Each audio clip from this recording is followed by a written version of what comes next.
We've been doing this now for like 10 years, nearly 10 years. And I think from the beginning, all of us said that the best thing that JJ ever did was cast it so well. Because we all do get along beautifully and we enjoy each other's company immensely. And especially when you're away from home, as we have been in Vancouver and now Dubai, to have friends that are more like family just makes it all that easier, and we laugh a lot, and that I think is that's my greatest joy in this, and I would come back again and again just to have that experience.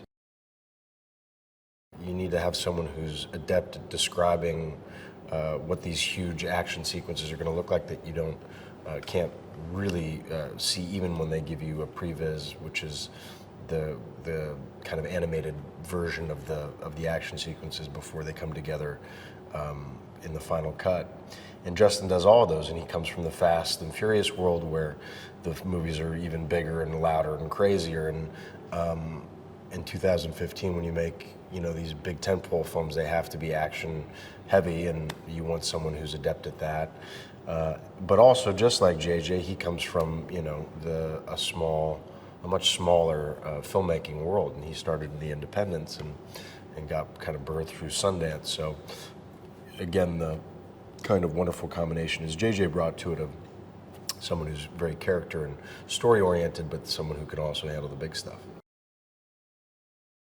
I have more fun doing the comedy, I think, than the action, and Simon is a comedian, and so we have a ball trying to come up with as funny stuff as we can.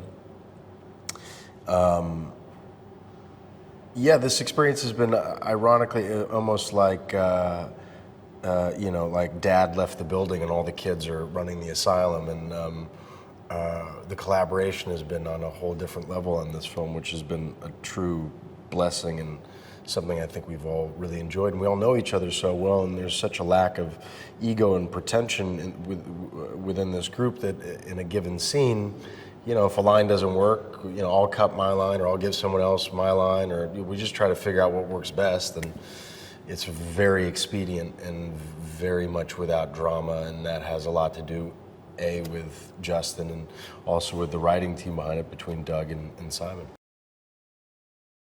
There's this joke in the Trek world about the night crew. It's like, what happens when our team leaves and then the other team comes in to shepherd the Enterprise through the galaxies? And we have that scene where I come in and take over for the night captain, and it's kind of distilling down, really logically following the pattern of what it would be like to be on a ship for 5 years that has to operate 24 hours a day. So even little things like bringing coffee onto the deck of the ship, as one would do to wake up after, or what would it be like to see these people over and over and over again? They're great people and we're all friends, but clearly, that's a long time. It's like being on a submarine, I guess.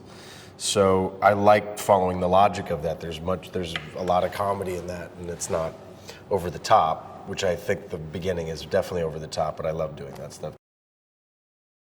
The first two films were very kind of Spock and Kirk-centric, and I think there's a reason for that, because by definition these characters are kind of two polarities on a spectrum, and it works great to investigate that dichotomy. But there are also some fantastic other characters in this series, and Simon and Doug were very smart to break everybody up so we could see how they work together and who they are, and to see what their personalities are like and how they play off each other and how well or not they work together. And I think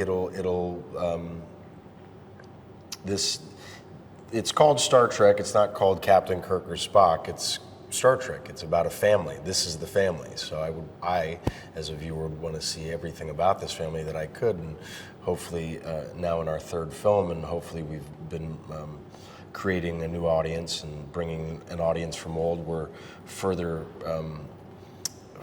deepening those ligamental ties between the characters and between the fans to hopefully make more stories in the future. I love Idris. He's a sweet, for such a strong kind of masculine-looking guy, a very sweet, gentle heart. He's got a very kind of soft quality to him that I love. He's very gentle. And so it was great to be able to talk to him about his thoughts about the character and why these two characters found each other and what they were battling and what they were exposing in one another. Far be it for me to describe someone who's had such an incredible cultural impact for over 50 years. I mean, that is just a credit to Leonard, to the world that Gene Roddenberry created, to the context of the time in the 60s in which it emerged. For me, I take everybody at face value, and Leonard was a quiet, patient, careful listener. He was highly artistic, highly sensitive. And I love Zach, and Zach had an incredible relationship with Leonard, and for that I love Leonard even more because I saw the impact that he had on my friend's life.